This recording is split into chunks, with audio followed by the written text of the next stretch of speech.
mas também ter aumentado o seu entendimento. Talvez você não saiba, mas o conteúdo que eu apresentei para vocês é um conteúdo que só tem um mestrado de faculdade, né? E esse de agora também não se encontra em bacharel, não se encontra em pós-graduação e não se encontra em seminário teológico.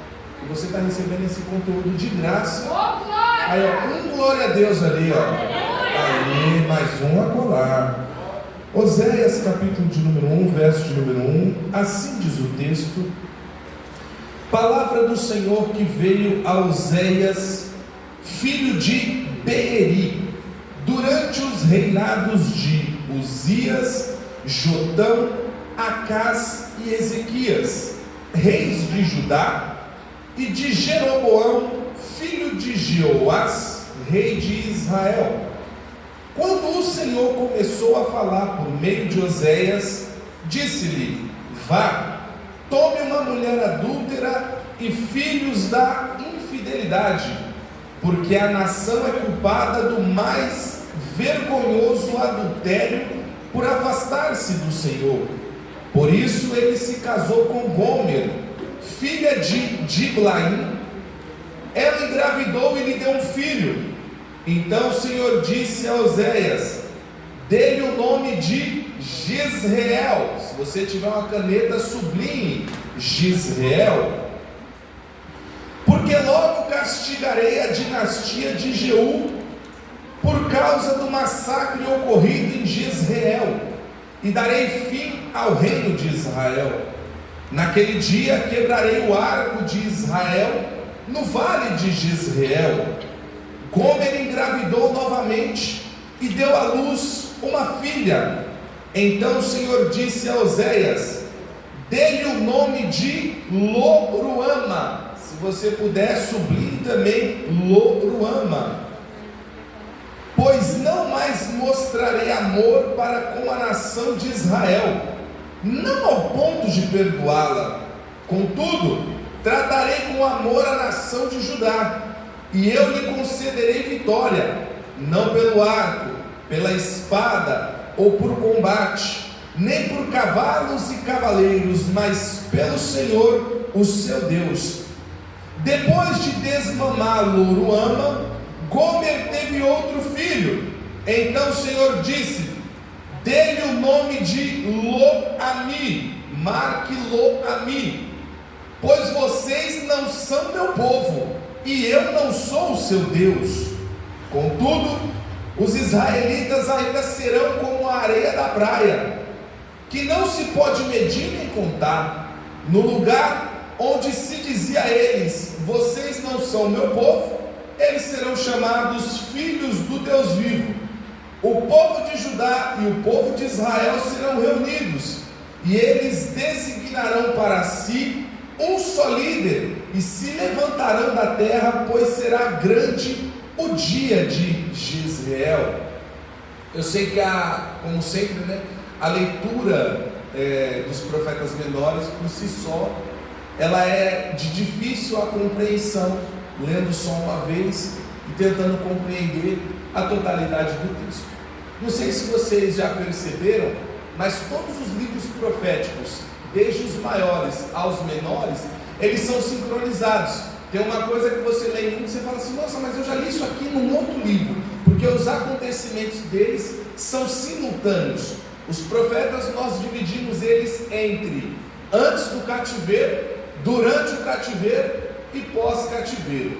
Quem é o Oséias? Na cronologia bíblica, é o primeiro dos 12 profetas menores, mas na ordem cronológica dos acontecimentos, ele é o segundo. Deus levantou o Amós para pregar contra a injustiça social que o povo do reino do norte estava cometendo.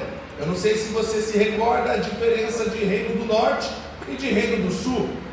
Após Salomão morrer, ano 931 a.C., o reino de Israel vai ser dividido: 10 tribos para o reino do norte, 2 tribos para o reino do sul. Capital do reino do norte, Samaria. Capital do reino do sul, Jerusalém. No Reino do Norte houveram 18 reis e 9 dinastias. Nenhum desses reis vem da linhagem de Davi. Nenhum desses reis andou na presença de Deus. Reino do Sul, capital Judá. O templo de Salomão, o verdadeiro templo, está lá. O povo de Deus que não se desviou também está lá. Para quem Amós pregou? Reino do Norte.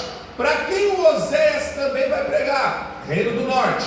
Se o Amós pregando aos ouvidos, o povo não se converteu, não deu atenção para a sua mensagem, agora Deus vai fazer do profeta uma mensagem viva. Ou seja, a vida do profeta vai ser uma mensagem para o povo, porque Deus é assim. Ele usa os seus pregadores não apenas para pregar aos ouvidos, mas também para pregar aos olhos.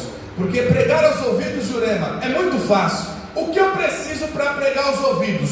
Conhecimento, retórica e oratória. E o que eu preciso para pregar aos olhos? Caráter.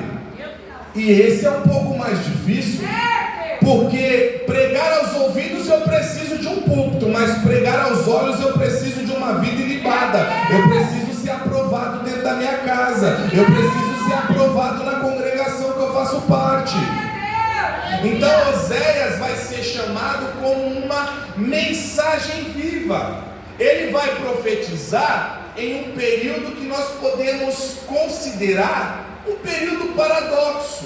Por quê? Porque economicamente falando, o país está em abundância, o país está bem, o país está ostentando. Só que o período espiritual que eles estão vivendo é uma decadência muito grande. Eu não sei se vocês vão lembrar, mas o Amós chegou a criticar isso até mais do que o Oséias.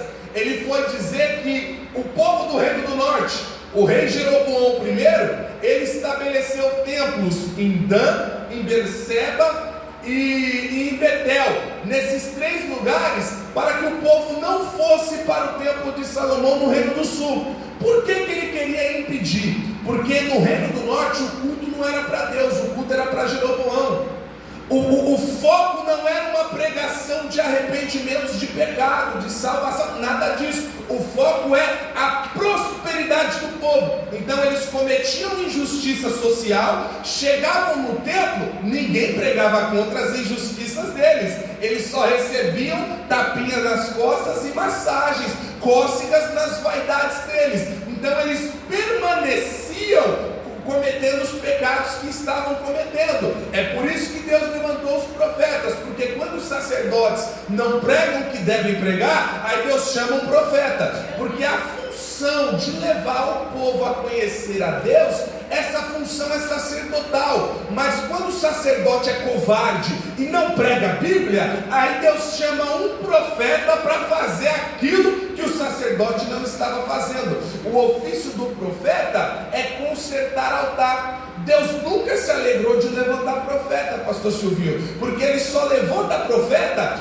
quando a sua liderança desviou, quando os sacerdotes desviaram, porque aí não tem mais quem conduza o povo ao arrependimento. Aí Deus tem que levantar um profeta para esse profeta falar: esse altar está quebrado, precisa corrigir, precisamos voltar ao arrependimento. É por isso que toda vez que você vê um livro profético, seja ele profeta maior ou menor, a pregação deles parece que é a mesma: arrependimento, porque eles são levantados quando o povo desvia. Então o povo está vivendo esse paradoxo. Eles têm dinheiro, mas eles não têm espiritualidade. A economia do país funciona, o armamento funciona, a segurança funciona, e eles depositam a confiança deles nisso, e não no Deus que vai guardar as finanças dele, proteger, vai zelar pela casa deles. Então, o período que Israel vive, materialmente é próspero, mas espiritualmente é falido. Eles estão mergulhados em uma idolatria e eles estão afastados de Deus. O período que Oséias está profetizando é mais ou menos em 750 a.C. 12 anos depois, o imperador assírio Tiglat-Pileser III vai cercar o Reino do Norte. 11 anos depois, o imperador que vem depois dele, que é o Sargão II, vai invadir o reino do norte e vai tomar conta do reino do norte, para até hoje ele nunca mais existir. Por que parou de existir? Por vários motivos. O primeiro é porque a liderança desviou, se acovardou, não prega mais contra o pecado, não se convence mais do pecado, porque pior do que errar é quando eu quero me convencer de que meu erro não é erro, é quando eu quero achar justificativas para o meu erro. Se uma liderança se desviou, não dá para esperar que o povo fosse permanecer na posição. O povo também foi junto. Então Deus levantou o profeta porque Deus não queria castigar o povo. Só que o que fizeram? Maltrataram os profetas, não deram ouvido aos profetas. Então, já que não deram ouvido aos profetas, Deus permite que esse povo seja levado cativo. Esse é o contexto de Oséias e de Amós. Se o Amós está criticando a nação por conta das injustiças sociais, por conta das injustiças dos tribunais, o Oséias agora vai denunciar um outro pecado. E qual é ele? Ele está enxergando a nação de Israel como uma nação adúltera, porque Israel só busca a Deus quando está tudo mal, quando começa a ficar um pouquinho bem. Em período de prosperidade, eles procuram por Baal, Azera, Marduk e todos os outros deuses da Mesopotâmia antiga, deuses dos cananeus. Eles não estão nem aí para Deus. O que importa para eles é dinheiro no bolso e segurança. Eles estão dando mais valor para o mamon do que para Deus de verdade. Então, por conta disso, eles vão depositar a confiança deles mais na Assíria e no Egito do que no próprio Deus. Ou seja, eles confiam mais em quem vai colocar uma mordaça na boca e na garganta deles do que no próprio Deus. A idolatria vai tomar conta do período de Oséias. O povo não está mais nem aí para Deus, e eles vão se apegar na promessa dos ídolos, promessas essas de que a vida deles vai ser próspera para todo sempre. Que delícia um evangelho desse, né? É muito gostoso, é muito fácil um evangelho desse, aonde ser tu uma bênção, vai ser tudo positivo para mim, não vai ter mais nenhuma prova, agora é só vitória. Tem em mim um evangelho desse? Que evangelho fácil é esse? Se o evangelho fosse tão fácil assim, por que Jesus disse que aquele que quer seguir a Cristo precisa negar a si mesmo? É gostoso negar a si mesmo? Oh, Jesus! E não é só negar, é pegar a cruz e é pegar todo santo dia. Gente, a cruz, ela era um instrumento de pena de morte das mais vergonhosas. Ninguém se orgulharia da cruz. Foi o nosso Cristo que mudou o significado dela. Uma nação que cometeria mortes de cruz é o mesmo que nós conheceríamos hoje como cadeira elétrica, como as mortes cruéis de pena de morte. A maior pena de morte que existia naquele tempo, que foi inventada por assírios e acho que egípcios, se eu não me engano, mas quem fez mais uso dela foram os romanos, e eles vão colocar Cristo para matar Cristo como o maior dos malfeitores. A cruz, ela é símbolo de poder e glória, porque Cristo, depois de ser morto por ela, ressuscitou ao terceiro dia. Então nós olhamos para a cruz e enxergamos uma espada por causa de Cristo, mas a cruz sempre foi sinônimo de vergonha. Cristo está falando para cada dia negar a si mesmo e tomar a cruz. Eu não conheço esse evangelho de facilidades que o reino do norte estava pregando. Então, a temática de Oséias, ela vai ser o amor divino e a infidelidade humana. Quer anotar isso? O tema central de Oséias: o amor de Deus e a infidelidade do povo. Seria, acredito eu, que o principal título, não só do capítulo 1, mas de todo o seu livro. Então, o profeta Oséias, a vida dele vai demonstrar o amor que Deus tem pelo povo. Quem olha para Oséias fala: não é possível alguém amar tanto assim. Quem está olhando para o amor de Oséias é para enxergar o amor que Deus tem pelo seu povo. Não dá para entender como que Oséias ama uma mulher adúltera. Não dá para entender como que Oséias ama uma mulher que constantemente está traindo ele. Não dá para entender como que Oséias ama tanto e vai investir um preço tão grande numa mulher que para aqueles que estão lá fora não vale nada, mas para Oséias vale um preço muito alto. Quem olha para o amor de Oséias tem que enxergar o amor de Deus. Porque Deus, ele está sendo traído por Israel, mas Deus não abre mão dessa mulher adúltera que é Israel. Oséias, ele é conhecido no meio teológico como o evangelista do amor. Ele é como se fosse uma espécie de apóstolo João entre os proféticos.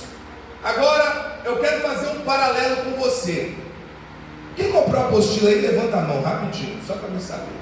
Oh Jesus, tão pouco, hein? Oh. Investi tanto nisso aí, ó. Eu dediquei tempo nesse negócio. Eu comprei material para preparar um negócio mastigado para vocês. Eu deixei de estar curtindo meu filho e minha esposa em finais de semana, dormindo mais tarde, para preparar um negócio de qualidade para vocês. Para não dar para investir 15 contos, que não dá para pagar uma passagem de ida e volta de ônibus e metrô daqui no centro. Obrigado, hein? Vamos lá, vamos para a apostila. Se não tem apostila, aí vai ficar assim, vai perder esse negócio. Abre aí quem não tem apostila em Ezequiel 16. Mas se você está na apostila, vai para a apostila por quê? O que eu fiz em Ezequiel 16? Dificilmente você vai ouvir isso aqui, mas Ezequiel 16 é o capítulo que explica todo o livro de Oséias. E o que eu fiz? Eu peguei 8 versões bíblicas: NTLH, NAA, NVI, Almeida Corrigida, Bíblia Mensagem, King James 1611, King James 1699, Bíblia Revelada do Nelson Rocha. Eu peguei um pouquinho de cada versão para deixar um compilado entendível para todo mundo, para facilitar na compreensão. Mas esse compilado só tem quem tem apostila. A página, agora eu vou lembrar. Qual página que é? A partir da 2, né? A partir da 2 vai estar escrito aí, ó, paralelo profético Ezequiel 16. Achou aí? Você vai ver um textão aí, ó. Página 2. Achou? Isso aí mesmo. Achou? Achou aí também? Quem tem apostila achou? Achou, meu irmão? Achou aí? Olha como, gente, isso aqui agora está descrevendo o amor de Deus por Israel. Por que é um paralelo profético? Você vai entender como que a história de Oséias e Gomer se encaixa nesse texto de Ezequiel 16. E eu já quero preparar você que esse texto vai te arrebentar, igual me arrebentou. Eu li esse texto e eu fiquei tremendo. Eu senti vontade de chorar. E aí eu fui mostrar para minha esposa, e ela ficou igualzinha. Então respira fundo, preste bem atenção no texto.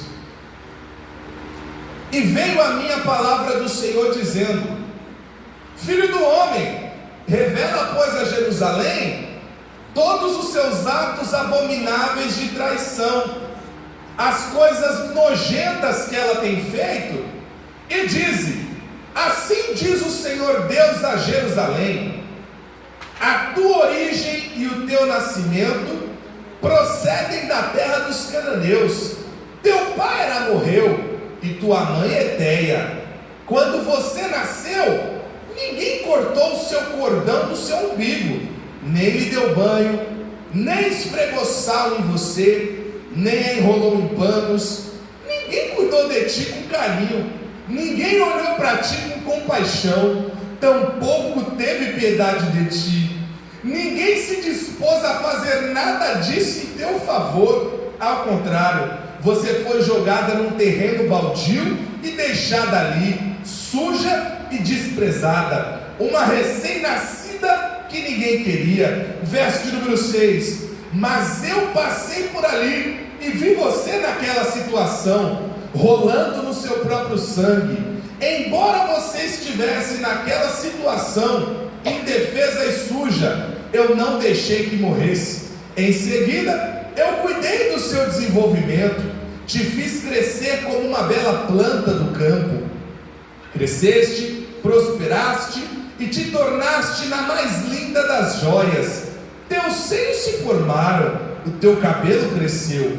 Contudo, você ainda estava nua, vulnerável, frágil e exposta. Mais tarde, quando passei de novo perto de ti, vi que tinha alcançado uma idade suficiente para amar. Então gentilmente estendi a minha capa sobre ti, cobri a tua nudez e cuidei de ti.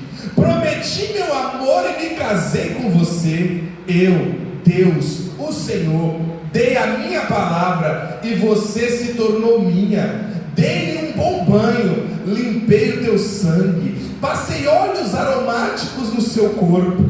Eu a vesti com roupas bordadas e lhe dei sapatos do melhor couro. Dei a você blusas de linho fino e um estoque de roupas caras. Adornei todo o teu corpo com joias, braceletes nos pulsos, um colar no pescoço, anéis de esmeralda, brincos de safira, uma tiara de diamantes e uma linda coroa em sua cabeça. Gente, como Deus é romântico. Você ganhou tudo que há de mais belo e precioso: roupas de linho fino, tecido caro e pano bordado. Sua comida era a melhor farinha, mel e azeite de oliva. Você se tornou linda ao extremo e uma rainha. Sua fama espalhou e em todas as nações falavam da sua beleza lendária, porque o esplendor da minha glória tornou-a perfeita, diz o Senhor, o seu Deus. Verso de número 15: entretanto, sua beleza subiu a cabeça, e você se tornou uma prostituta vulgar, pegando qualquer um que passava pela rua e levando para a cama. Chegaste ao ponto de usar algumas de tuas roupas mais finas para enfeitar os altares idólatras de adoração, e ali você se entregava a qualquer um como uma prostituta. Coisas assim não deveriam acontecer jamais. Do mesmo modo, pegastes as minhas joias mais caras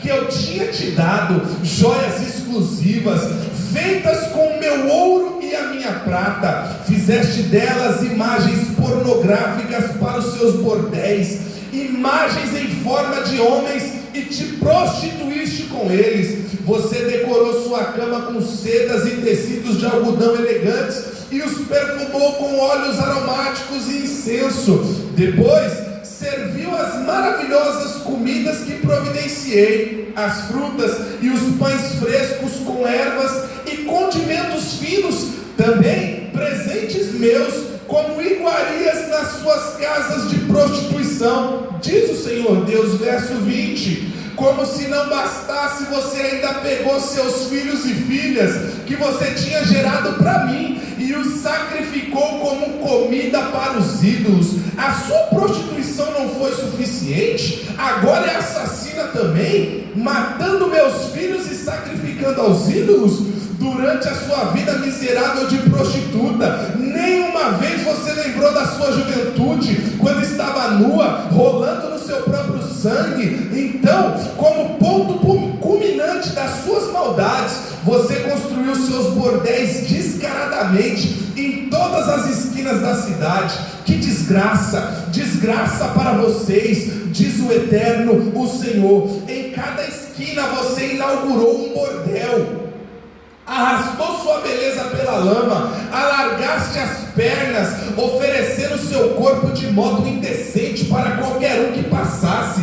Também te prostituíste com os filhos do Egito, teus vizinhos de grandes membros corpulentos, buscando-os para orgias. Quanto mais promíscua você se tornava, mais furioso eu ficava. Por isso resolvi agir, estendi o meu braço contra ti e reduzi o seu território, e te entreguei à vontade dos que te odeiam, às suas inimigas, as filhas dos filisteus, que ficaram chocadas e envergonhadas do nível da sua depravação, imoralidade e libertinagem. Gente, as filisteias eram as maiores depravadas, elas ficaram escandalizadas com a depravação de Israel. Verso 28: não satisfeita com tudo isso, você correu atrás dos assírios, porque era insaciável. Você foi prostituta deles, mas eles também não a deixaram satisfeita. Depois você serviu de prostituta para os babilônicos, aquela nação de comerciantes,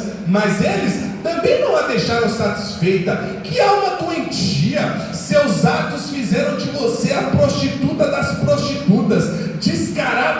vergonha. Você construiu bordéis em todas as esquinas, abriu casa de prostituição em todos os bairros, mas era diferente das prostitutas comuns, pois não aceitava pagamento, fornicando de graça. Mulheres que são infiéis ao marido aceitam presentes dos seus amantes, e os homens geralmente pagam o serviço das prostitutas, mas você paga os seus amantes. Você suborna os homens de todos os lugares a fim de levá-los para a cama. Você é o contrário das prostitutas comuns, que recebem pagamento por sexo. Em vez disso, você paga aos homens pelos favores deles. Você chega ao ponto de perverter a prostituição, tudo para receber os seus favores ilícitos, imorais e libidinosos. Verso 35: por isso, prostituta, ouça a mensagem do Eterno. Eu, o Eterno, o Senhor, digo: por teres desperdiçado a tua riqueza mais preciosa e teres posto a tua nudez em prostituição com os teus amantes, por causa de todos os seus ídolos pornográficos e do sangue dos teus filhos que você matou sacrificado, por causa de tudo isso, juntarei todos os seus amantes com quem você encontrou tanto prazer, os que você amou e os que você detestou. Eu os reunirei como um tribunal com espectadores ao seu redor, em plena luz do dia. Então arrancarei a sua roupa e eles verão a sua real aparência. Então eu a condenarei ao castigo que merece, mulher adúltera e assassina. Na minha ira e furor vou castigá-la com a morte.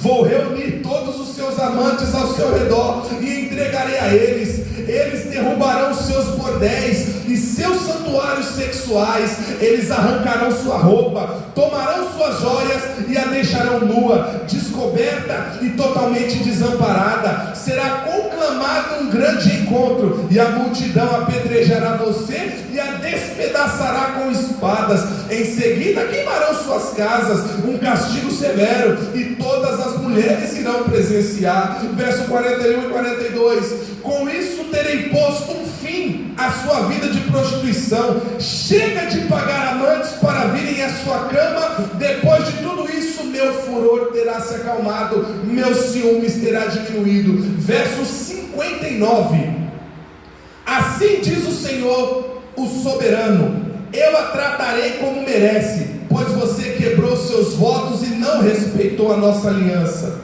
Contudo, depois de tudo, vou me lembrar da aliança que fizemos quando você era jovem. Aí não dá, gente. Meu Deus! Aí não dá. É sério, não dá. Esse amor me escandaliza, Fabrício. Meu Deus! Depois de tudo isso que essa cidadã fez, ele está lembrando da aliança que fez quando ela era jovem. Aleluia, glória! Deixa eu te falar uma coisa, talvez você não tenha percebido, mas eu e você não é tão diferente de Gomer, não. Vamos continuar a leitura, eu acho que essa leitura está gostosa. Eu estou ouvindo vozes de línguas estranhas nesse avivamento. Coisa linda. Vamos continuar a leitura. Verso 59, vou até voltar nele. Assim diz o Senhor, o soberano: eu a tratarei como merece, pois você quebrou seus votos e não respeitou a nossa aliança. Contudo, depois de tudo, vou me lembrar da aliança que fizemos quando você era jovem, e farei uma nova aliança com você, que durará eternamente. Aí não dá. Meu Deus! Você se lembrará do seu triste passado e ficará envergonhada. Verso 62: renovarei a aliança que fiz com você, e você ficará sabendo que eu sou o Senhor. Aí não dá, gente. Quem está na apostila comigo já entendeu por que não dá. Eu perdoarei todas as atitudes más e abomináveis que cometeu contra mim, porém você lembrará delas e ficará envergonhada demais para sequer abrir a boca para dizer alguma coisa. Aleluia! Aqui encerra o capítulo. Ezequiel 16 é o livro de Oséias. Você vê, pastor Silvio, que é uma leitura que não precisa nem explicar o texto. É autoexplicativo, é autodidático. Como amar uma pessoa que trai todos os dias? E o pior é que Israel é a adúltera das adúlteras, porque uma prostituta comum alguém vai pagar pelo serviço dela. Israel é o contrário, ela paga para o cliente. E o que ela paga? O presente que Deus deu para ela quando ela estava ensanguentada, melada no sangue e no barro. Aí você ouviu tudo isso que Deus adornou ela? O bracelete, a coroa, as roupas finas. É com isso que ela presenteia a Síria, a Babilônia e futuramente vai presentear também Roma. Essa é a nação, é por causa dessa nação que Oséias tem que se casar com essa mulher, para o povo olhar para o amor de Oséias e falar: como pode esse cara amar tanto essa mulher? Aí eles vão entender: mas eu estou sendo assim com Deus. Meu Deus! Então, nesse texto que nós lemos aqui, nós temos algumas referências aqui, ó. Precisamos destacar que o amor de Deus, ele é profundo, gente. Só um amor profundo para tolerar tudo isso. É um amor profundo, é um amor incondicional, mas que a traição de Israel, ela perdura e permanece. Mesmo diante de um homem que é uma mensagem viva, Israel se rejeita a se arrepender dos seus pecados. Então, chega aqui no verso de número 3. Vamos lá. Oséias 1:3. Alguém no texto comigo? O microfone está ligado?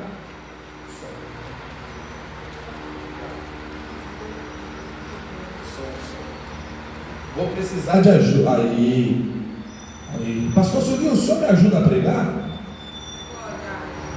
Aleluia!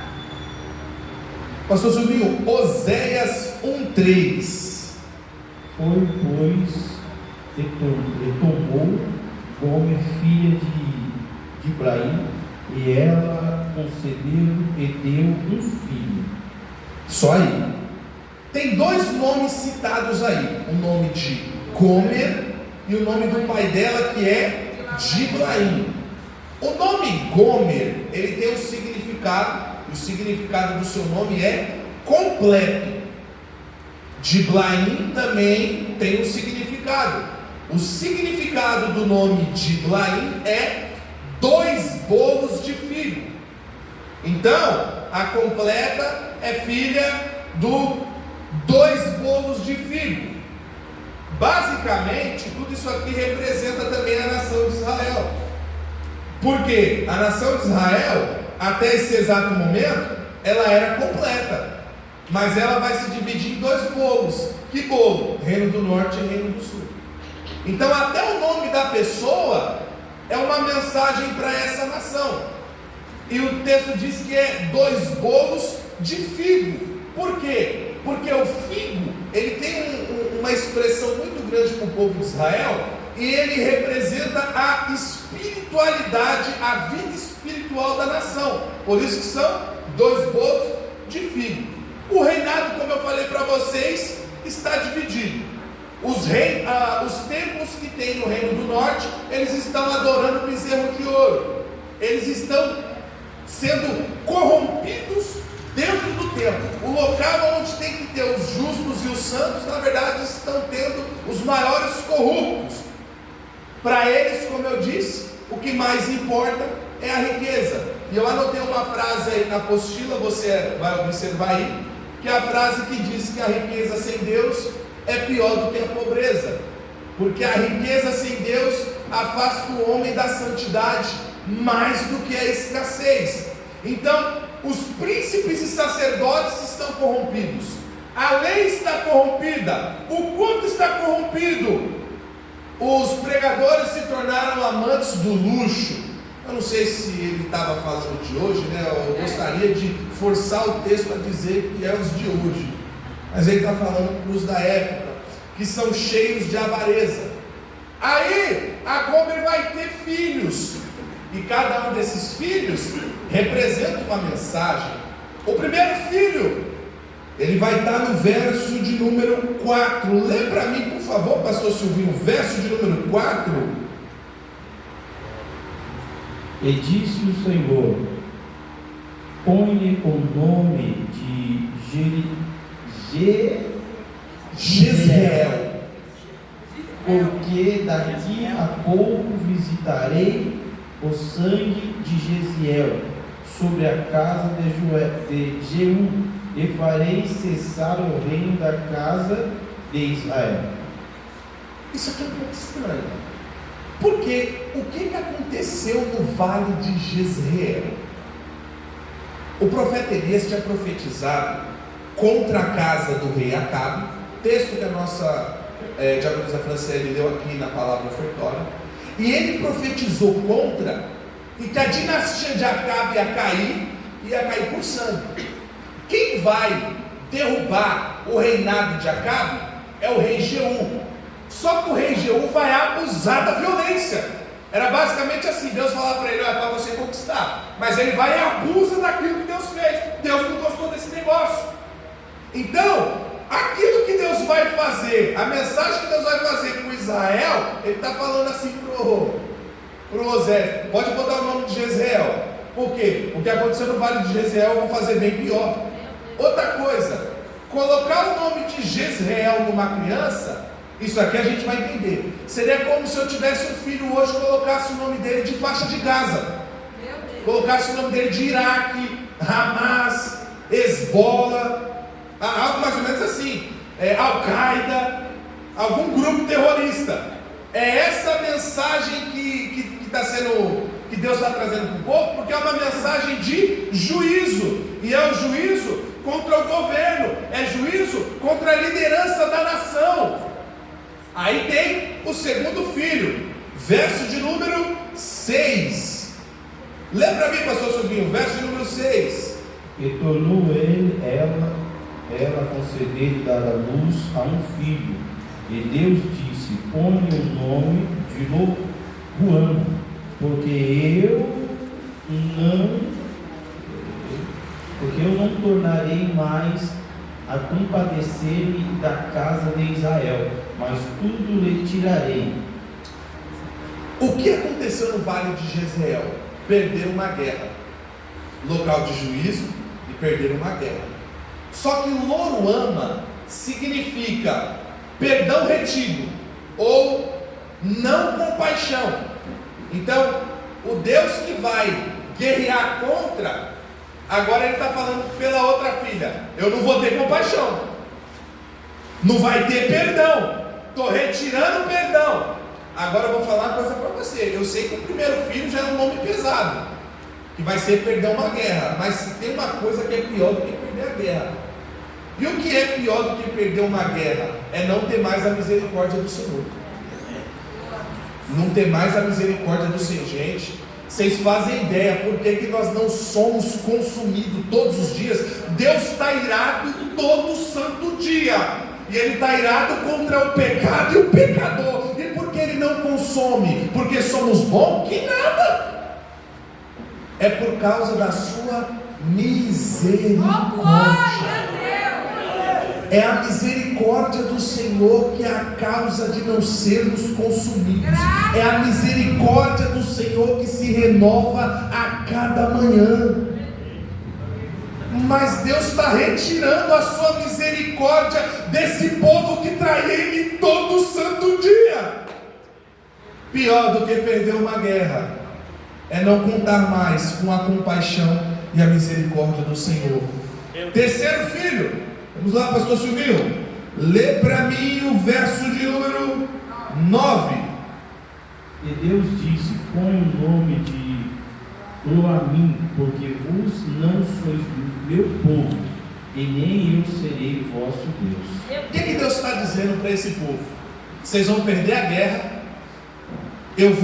Essa guerra que eles vão perder era para a Síria, e Deus está usando o povo inimigo para castigar eles. Olha que coisa. Você pensa que Deus só usa você que é lotado do Espírito Santo? Nada. Começar a ser rebelde, Ele vai usar alguém iníquo. Vou até contar uma coisa para você. Isso aqui é bíblico, tá? Isso aqui é bíblico. Eu não estou falando de política. Eu não sou obrigado a controlar o que você vai pensar. Mas eu tenho a obrigação como professor de te fazer pensar e refletir. Você sabe por que Deus coloca um corrupto no poder? Deus só coloca um corrupto no poder quando o seu povo se desvia. É o mesmo efeito do profético. Ele só levanta o profeta quando o sacerdócio desvia. Pois então, quando a igreja desvia, ele permite um corrupto no poder. E o corrupto vai castigar a nação, porque parece que no sofrimento a gente é mais crente. Meu Deus. Se na prosperidade se perde, ele bota o corrupto no poder. Não sou obrigado a controlar aquilo que você vai pensar, e não estou nem aí por aquilo que você pensou. Estou falando de Bíblia, tá bom? Vamos lá. O que é o Lo-Ami, o terceiro filho? Se eles iam perder a guerra, iam perder a misericórdia, agora Deus está falando assim para eles, ó, Lo-Ami é rompimento da aliança, significa não meu povo, ou seja, ele está dizendo que Israel, o reino do norte, não é mais o povo dele, ou seja, a relação de Deus com Israel está sendo cortada, é o fim da relação, é o fim do casamento de Deus com Israel, ou seja, Israel, após perder a sua identidade espiritual e a sua moralidade, agora também está perdendo a aliança com o seu Deus, ou seja, agora eles vão ser um povo que não vão mais experimentar a compaixão e a misericórdia do Senhor. Só que chega em mais um outro verso aqui, pastor Silvinho, que eu quero ler com você. Volta no 7 aí, por favor, lê para mim aí o 7. Mas da casa de Judá me compadecerei e o salvarei pelo Senhor, seu Deus. Pausa aí. De Iblaim, 2 bolos de figo, lembram disso? Um bolo, reino do norte, vai ficar sem compaixão, sem misericórdia, vai ser entregue. Por que está sendo entregue? Porque o reino do norte, em 209 anos, não teve um líder que andou na presença de Deus. Não teve um líder que fez a vontade de Deus. 18 reis, 9 dinastias. Deus é longânimo, gente. Deus tem paciência. Deus dá corda. Deus não é impaciente e vai puxando a cordinha, não. Ele vai dando chance. O tanto de profeta que Deus levantou em 209 anos, não está escrito. Já que vocês não querem se arrepender para mim, não tem mais jeito. Já que vocês querem viver essa vida, então eu vou entregar essa vida para vocês. Só que para o reino do sul, ele está falando assim, ó, eu vou amar. Para vocês, ó, vai ter amor, eu vou conceder vitória. Aí agora tem um detalhe, ó. Olha aí no texto aí, ó. Não por arco. Se você puder, coloca um número 1 assim, ó, em cima de arco. Não pela espada. Bota o 2 aí. Não pelo combate ou batalha. Bota o 3 aí. Não por cavalo. Bota o 4, não por guinetes, bota o 5. O que isso está querendo dizer? Que a vitória do povo de Deus não vem por cavalo, não vem por cavaleiros, não vem por arco, não vem por espada. Ela vem por quem? Pelo próprio Deus. Ou seja, para o povo do reino do sul não tem saída. O reino do norte é maior do que nós, está sendo conquistado. Deus está falando para eles, fica tranquilo. A vitória de vocês chega, e ela não vai chegar por arco, por cavaleiro. Por quê? Porque se chega, o mérito é de vocês, mas como não vai chegar, o mérito é todo meu. Eu livro o meu povo, eu guardo o meu povo. O arco, ele fala da força distante. A espada fala do combate direto. A batalha, ela fala do confronto. Os cavalos é a supremacia militar, e os guinetes ou cavaleiros são os líderes de guerra. Dá um glória aí enquanto eu bebo água.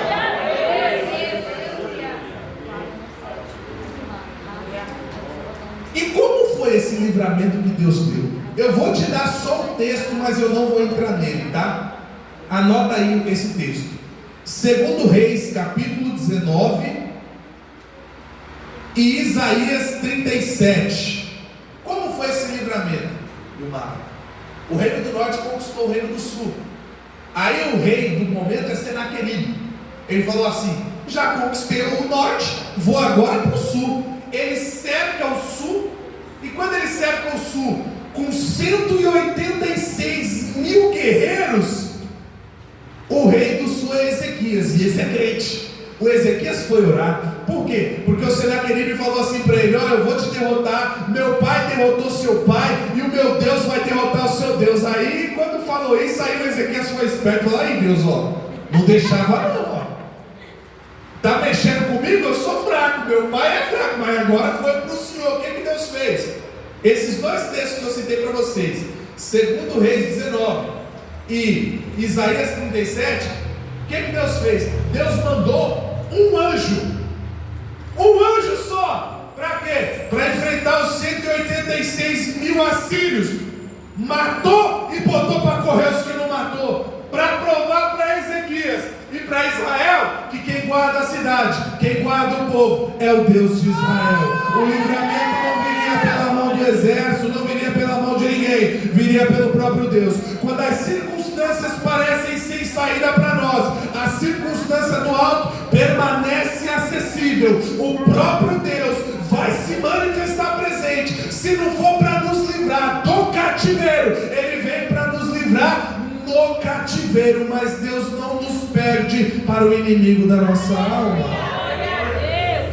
Então Deus livra o seu povo com um anjo só, foi o suficiente.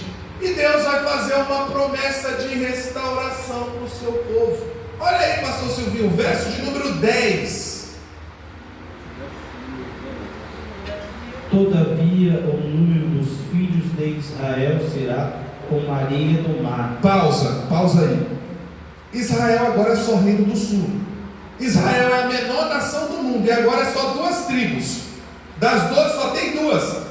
E Deus está falando: vocês serão como a areia da praia.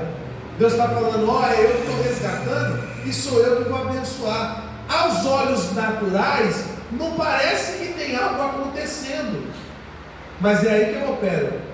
A bênção do Senhor não está condicionada ao nosso olhar. Aleluia! Quando nós lemos Mateus capítulo 13, é claro que não precisa não, mas o contexto ali de Mateus 13 é um contexto evangelístico, missionário, para ganhar almas. Parábola do semeador. Na parábola do semeador, você tem 4 tipos de solo. Você tem a beira do caminho, você tem o rochoso, pedregoso, você tem o entre espinhos e você tem a terra fértil. É o mesmo semeador, a mesma semente, mas 4 tipos de solos diferentes.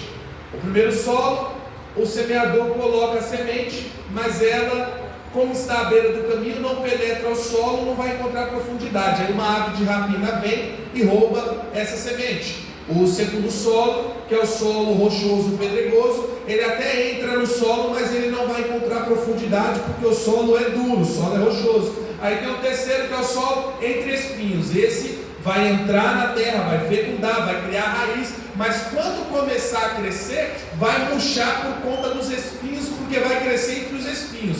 E o quarto é a terra fértil, que vai crescer e depois que criar raízes, vai gerar frutos e frutos grandes.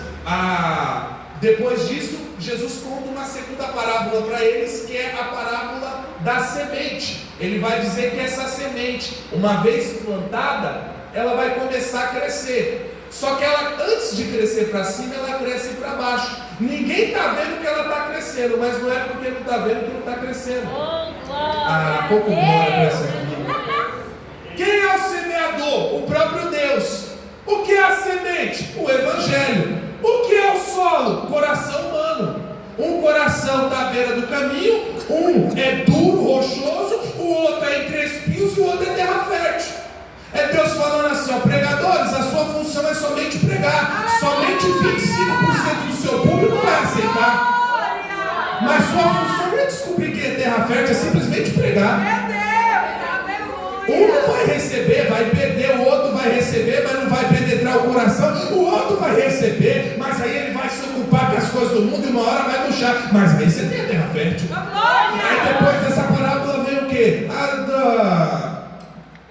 Jesus, do grão de mostarda. Exatamente, do grão de mostarda. E a do grão de mostarda é o menor dentre todos os grãos, mas depois que cresce vira um dos maiores arbustos. Por quê? Porque ninguém começa grande, seja na vida profissional ou na vida ministerial. Começa pequeno e uma vez enterrado, aí sim vai crescer para baixo e depois crescer para cima. E uma das 4 parábolas é a da candeia, e se eu não me engano ela vem antes da do grão de mostarda. Por quê? A candeia, ela tem que ser posta em um local visível da casa. Por quê? Para poder iluminar. É depois, né? Ainda bem que a senhora me corrigiu, obrigado.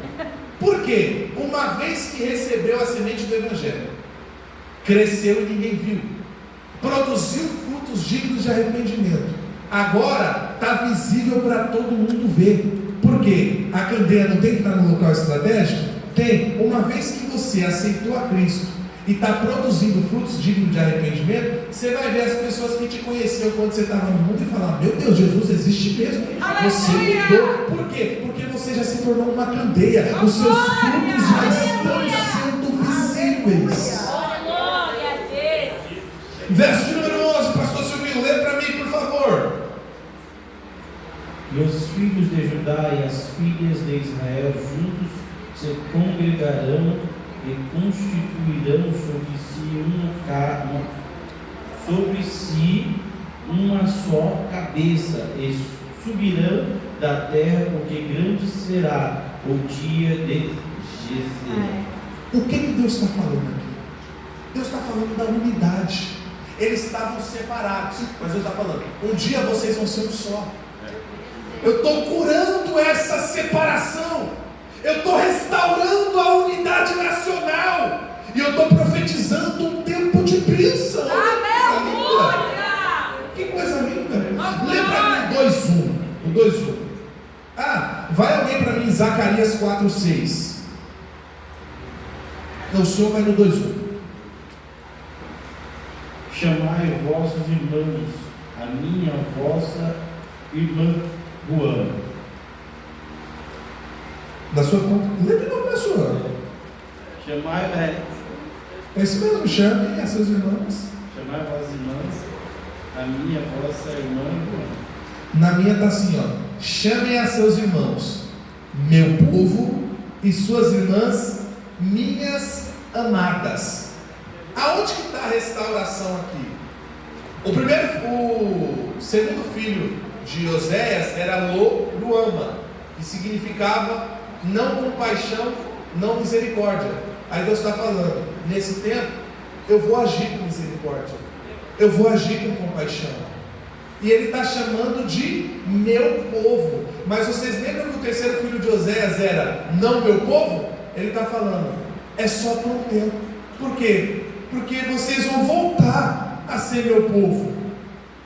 Quem está aí, antes de ler Zacarias 4:6, abre para mim Romanos 9:25. Eu acho que o senhor vai mais rápido aí, pastor Silvio. Romanos 9:25, lê para mim. É o texto que vai unificar com Oséias 2:1. Isso, 9:25.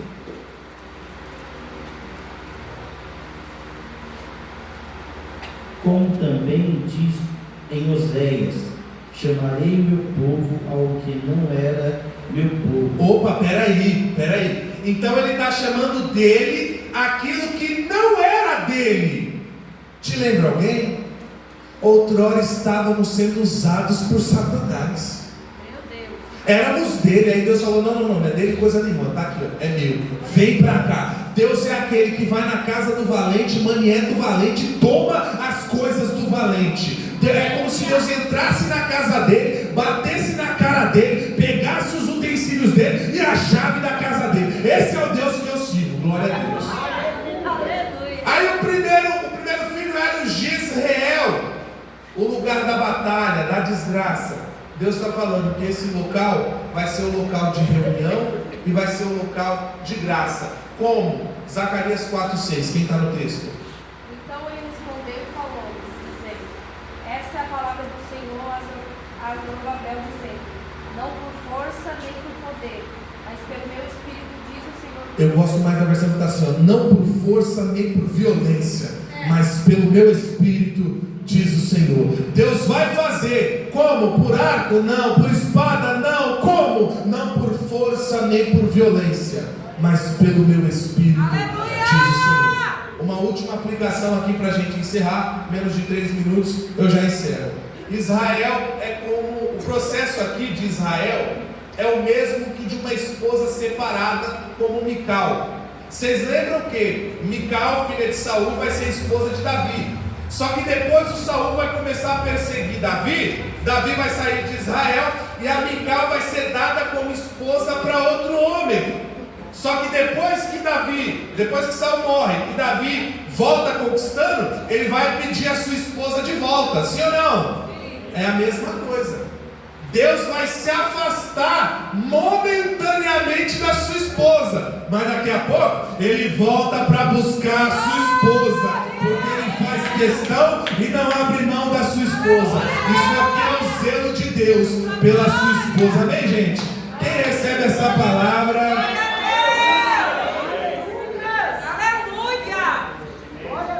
Deu para te edificar, gente? Deu para te edificar? Sem pouquinho. Aula boa. Se a aula for ruim, a gente troca o professor. A gente sabe que o professor é meia boca. A gente troca, não tem nenhum problema. Mas ó, se você gostou mesmo dessa aula, você sabe como que eu vou saber se você gostou dessa aula? Se você pegar a apostila. Sabe por quê? Se eu só falar para aquela dona ali que eu amo ela e não comprar nada para ela, eu não estou provando que eu amo ela, não. Se ela falar para mim, olha amor, eu vi aqui um blush aqui, ó, e o blush não é 15 conto não, viu? Ah, eu vi aqui esse pó aqui, não sei o que, esse perfume, não é 15 conto não. Amém, gente? Esse investimento não é só na minha vida, não, esse investimento é na sua, porque amanhã ou depois você vai receber a oportunidade para pregar e não vai adiantar ficar mandando mensagem não, viu? Que eu não vou entregar a mensagem completa para você não. Eu tiro dúvida. Uma coisa é tirar dúvida, outra coisa é dar sermão pronto. Eu não vou dar sermão pronto para ninguém não. Agora, se você tem a apostila ali, você está com o sermão praticamente pronto. É leia que Deus vai te dar mais revelação em cima daquilo. Amém, gente? Ó, a partir do mês que vem eu vou estar dando aula lá na Vila Prudente. E não vai ser de graça igual é para vocês não. E eles estão pagando para isso.